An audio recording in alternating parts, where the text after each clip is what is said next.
What? 1, 2, 3, 1, 2, 3, 200M! 200M DPS! 200M DPS! Am I seeing this? Oh my god! 200 million DPS!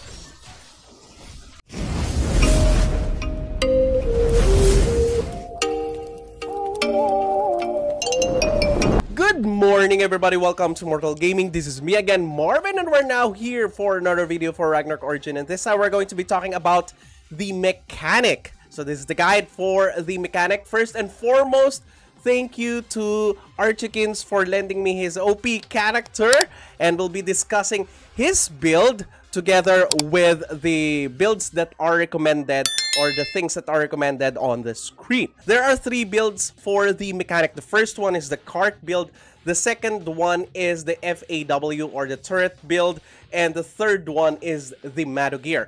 So let's talk about the cart first. The strength should be 99. Agility should be the highest because you need as high attack speed as possible. So he put also 99 on agility, and then the rest would be on int. In the end game, wherein you'll be using the blaze weapon, we'll be talking about that later. Of course, we'll be now pumping up luck since your cart skills can now crit. But as of the moment, he has already tested both the usual octopus axe and the blaze build.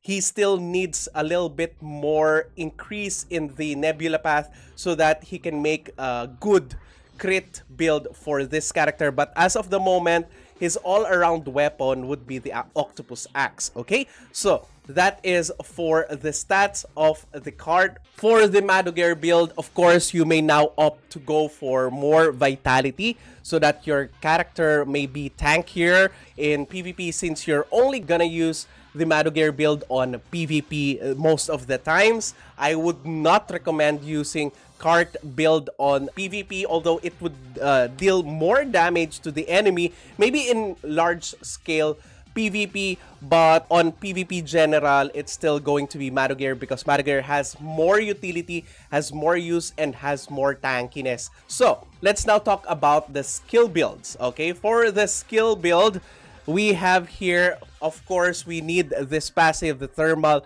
kinetics, because it increases your physical attack depending on your thermal energy, and you can get up to 100 thermal energy. So next would be Cart Smash. This is the upgraded version of the high-speed cart ram, and this one does not use any Eden coins at last. Okay, it's just gonna use SP. The reason why you need attack speed is because of this. The higher your attack speed, the faster you can cast the Cart Smash, and this one generates 10 thermal energy. So 5 on thermal kinetics, 10 on Cart Smash. Next, 1 on front slide, 10 on overhit. This increases further the damage of your Cart Smash, and the Cart Smash now stuns also the enemy. And the most important part, it creates an AoE, a lava pool, dealing AoE damage and inflicting burn on the enemy. So this is your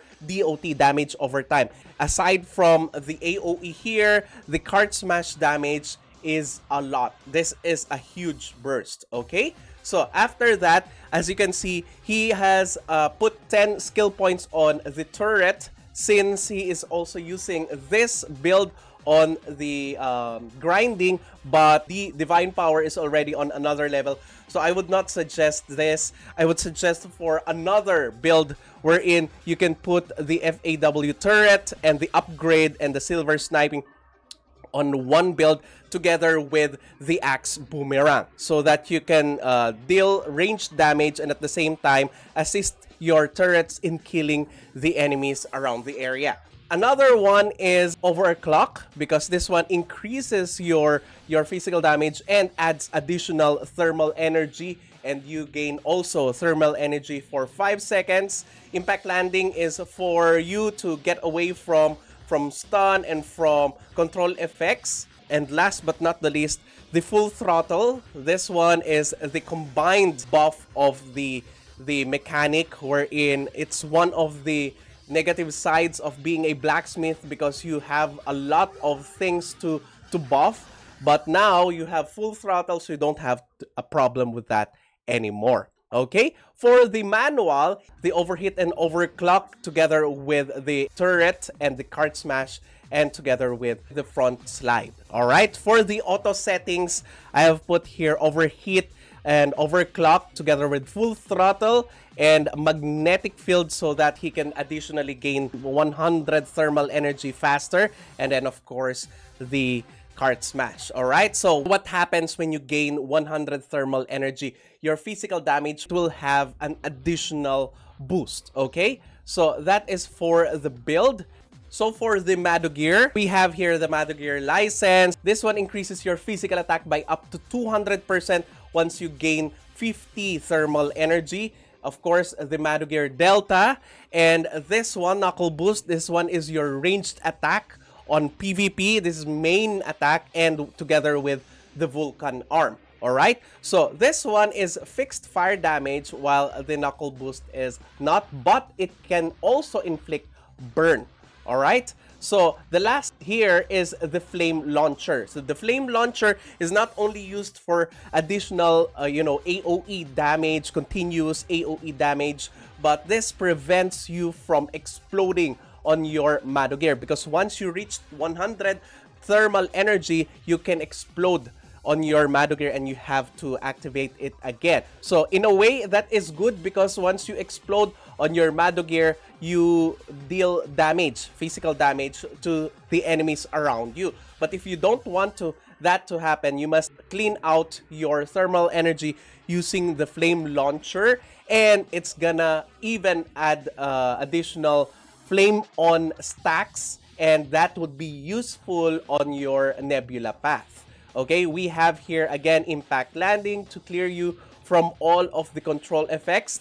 The Neutral Barrier, if you have your front slide on cooldown together with your Impact Landing, you may opt to use the Neutral Barriers. You could buy more time because this one gives you 99% damage reduction for 3 seconds. And some people use the Neutral Barrier to shield them from the burst damage of the enemies, like the Rain of Spear of the Rune Knight, or the combo or reading spellbook of the Wizard, so that you won't take any damage from that. So their combos are totally lost and you are still alive. Last is the Magnetic Field. So the Magnetic Field is one of the most important things in the battlefield, since this one decreases the movement speed of all of the enemies on the area, and also it inflicts paralyzed. This is huge on large-scale PvPs because once the enemy is paralyzed, it's a couple of leeway time for your party or your guild to turn the tide or to kill all of them. All right. Okay, let's now go to the gears. So he has here, of course, a red gear. Okay, so let's look at the Divine Armament. So as of the moment, he is using the Octopus Axe, but on the end game will be dealing much more damage using the Blaze Axe, because the Blaze Axe inherits 60% of your crit. It's still okay, but it's kind of low. Alright, so 60%, and you have to burn the enemies. So you have 65% chance to inflict burn on the enemies. And another downside of this is it's only applicable on your cart skills, which is the cart smash. But it's still going to be, in my opinion, the end game of this build. So on plus 15, you gain additional crit damage on your cart smash, and it becomes 70% crit inheritance, and additional 5% crit damage on plus 18 refine. As compared with the Octopus Axe will be dealing damage whether it is on cart or on Madogear. This is gonna be one of the good things about the Octopus Axe. It deals additional physical damage, 500% physical damage with the Octopus Ink, and aside from that, on plus 15, you gain additional 200% damage, physical damage against demi-humans. So it's still gonna be so good on PvP. Alright, for the armor, we have the Charleston set. For the accessory, we have Sig to Leaf has wings. For the headwear, he has the cherry headwear here, and sinking another for the stylish cap. For our face gear, once again, we want the Luna's Glyph because it provides you not only attack speed but also movement speed. Being mobile in this game is really worth it. For the mouthwear, we have the Doram pipe. For the backwear, you have the bunny here for additional melee physical damage. And for the costume, I would be suggesting the Floral Elf if you don't have this this special costume that increases your movement speed when you get hit and increases damage and damage reduction versus medium enemies. So you could use Floral Elf, and for the MVP focused people, of course, the Poker Knight is still the best. Alright, so now let's go to the enchants. For our weapon and accessories, it's gonna be melee boon. Alright, so that is the only thing that you want for your character. Next, for the armor, we have PvE technique for PvE, and for PvP, you may use counter crit or vitality boost for additional HP. Now, for the garment, anti-magic damage is the best. For the shoes, anti-physical damage. For the headwear and backwear, superior physical attack for PvE and PvP technique for PvP. For facewear and mouthwear, it's PvE technique for PvE, and it's gonna be improved magic defense or improved physical defense on your PvP. For costume, it's PvE technique or PvP technique.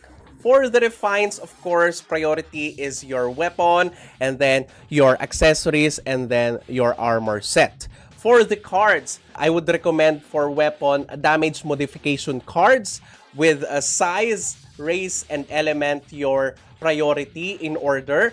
Armor gears, Cornutus card, and elemental cards, although he has the Angeling card here. Oh my goodness. For the accessory, it's either Orc Archer card on the late game, since you can now crit on your cart skills. But you may also use Albaron or Osiris, Greatest General, and Injustice card. Okay? So for the headgear, we have PvE on PvE, Marduk or G-Earth. On PvP, Deverucci, and still Marduk, since you're casting a lot of skills on PvP. For the divine traits, for the weapon, it's gonna be ignore physical defense, PvP damage bonus, physical attack, PvE damage bonus. For the armor and garments, it's gonna be PvP damage reduction, physical defense, magic defense, and PvE damage reduction. For the shoes, it's still going to be movement speed, physical defense, magic defense, or even physical damage or magic damage reduction. But I would prefer physical defense and magic defense. Alright, let's now go to the sigils. For the sigils, we'll be overwhelmed with these sigils. Look at this level 45 Impale. Okay, so... So he's using Oblivion on PvP, but we are using on MVP, on PvE, the usual Primal, alright? For the passives, of course, Impale if you are high tier like him. And even on level 1 Impale, it's gonna be so good.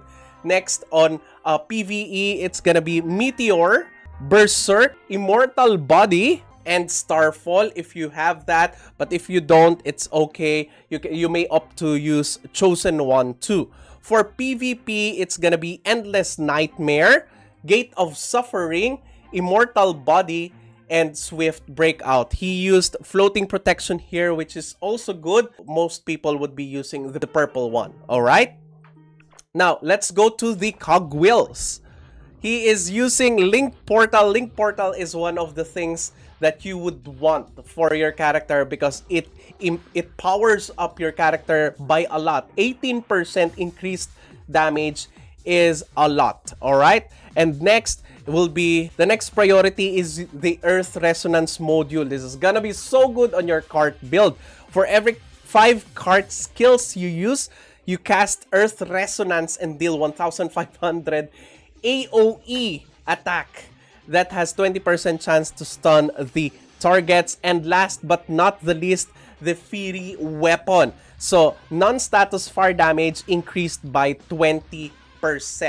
And for other normal cogwheels, Core Overload is really good. Energy Storm is also viable because it deals physical damage. Let's now go to the Matrix. So the Nexus engine is the reason why you're gonna love Magnetic Field on PvE or even on PvP. Look at this, Magnetic Field. Your attacks deal 35% increased additional damage against enemies within the radius of your magnetic field. Think of this. If you are using Madogear, they become paralyzed, right? And you deal more damage to them, and that's the time that you'll be using your flamethrower, right?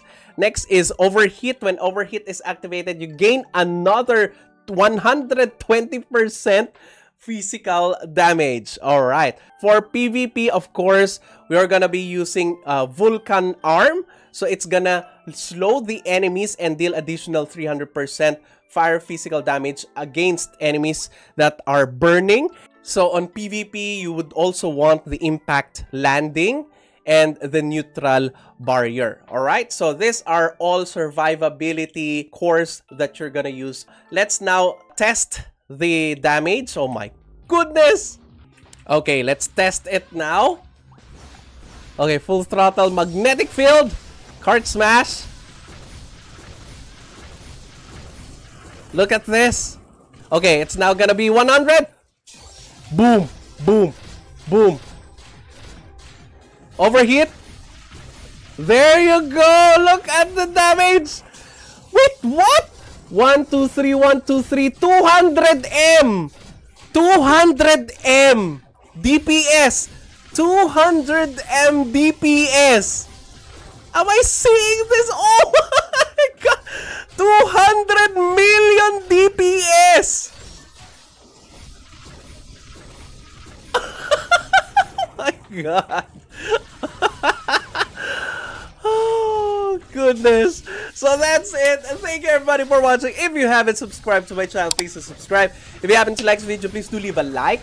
Share this to your friends and click that bell notification button so you get notified every time I upload a new video, start a new stream, or a new content. That's it. See you again on the next video. Bye-bye. Now I found you.